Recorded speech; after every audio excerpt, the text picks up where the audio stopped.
way back in 2008, and no one ever starts as a losing trader. Everyone starts as a winning trader, and that's the problem.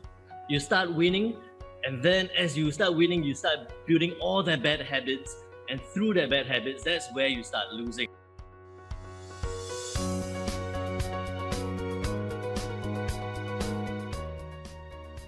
Hi, I'm Philip Teo, your host for Online Trading Summit, and I'm excited to introduce to you JinDao Tai, our presenter for this session. Jin is the founder of LCMS Traders and also the managing partner of ForexBriefcase. Currently the managing partner for ForexBriefcase, and following his career start as an economic and financial consultant, Jin has since pivoted into an entrepreneur, award-winning forex coach, international speaker, and multi-million-dollar trader along the way. Since 2014, Jin has taught hundreds of people around the world through his live programs, seminars, and online training.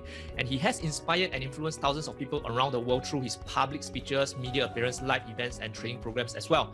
His success story and achievement has been featured in media such as Money FM 89.3, Robo Report, Yahoo News, USA Today, and Market Watch.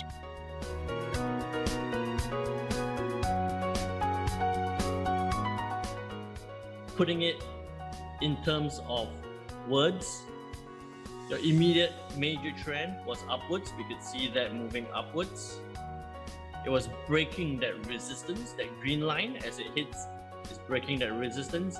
And in this case, the major fundamental driver of why the US CAD shot upwards 140 pips over 2 days was because the Bank of Canada held interest rates.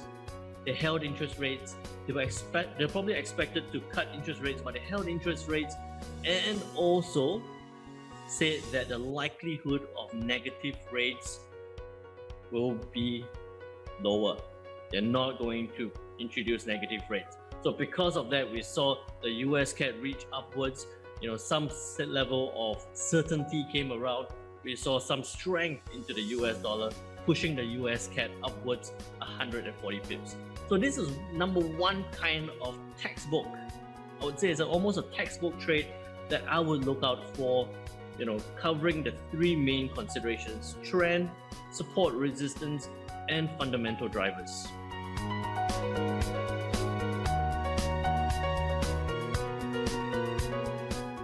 Do you mind sharing with us a little bit of what is the daily routine that you go through in a day-to-day process that allows you, and what are the different times you go about? Like, when do you actually look at the news? When do you start to analyze the market? Or when is the time that you usually enter a trade? Can you share with us a little bit about the routine that you have? Sure thing. The best thing about having that trading routine is really boring, right? Every day is the same thing over and over again because we do this full time. We're looking at the charts all the time, breaking it down into the key points of what I do on a day-to-day. Head into the office, obviously. Head into the office. The first thing I do is check the news. Right? And what time usually is that? I head into the office at about 9 o'clock in the morning. Singapore time, right? Yeah, Singapore time. Okay. Right.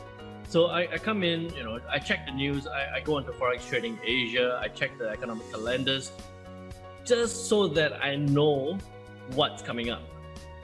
I take advantage of that time to know what's coming up, because that first step of my trading strategy is what is the economic bias. So I not only know what's coming up, I check, did I miss any news? Was there something that I missed from the night before? That gives me my bias of how I look at the market, of what I think is going to happen today. From that, straight away, I get onto my computer, I scan through all the charts, the majors, right? I go through them in terms of identifying what's the trend, whether it's breaking a support or a resistance level.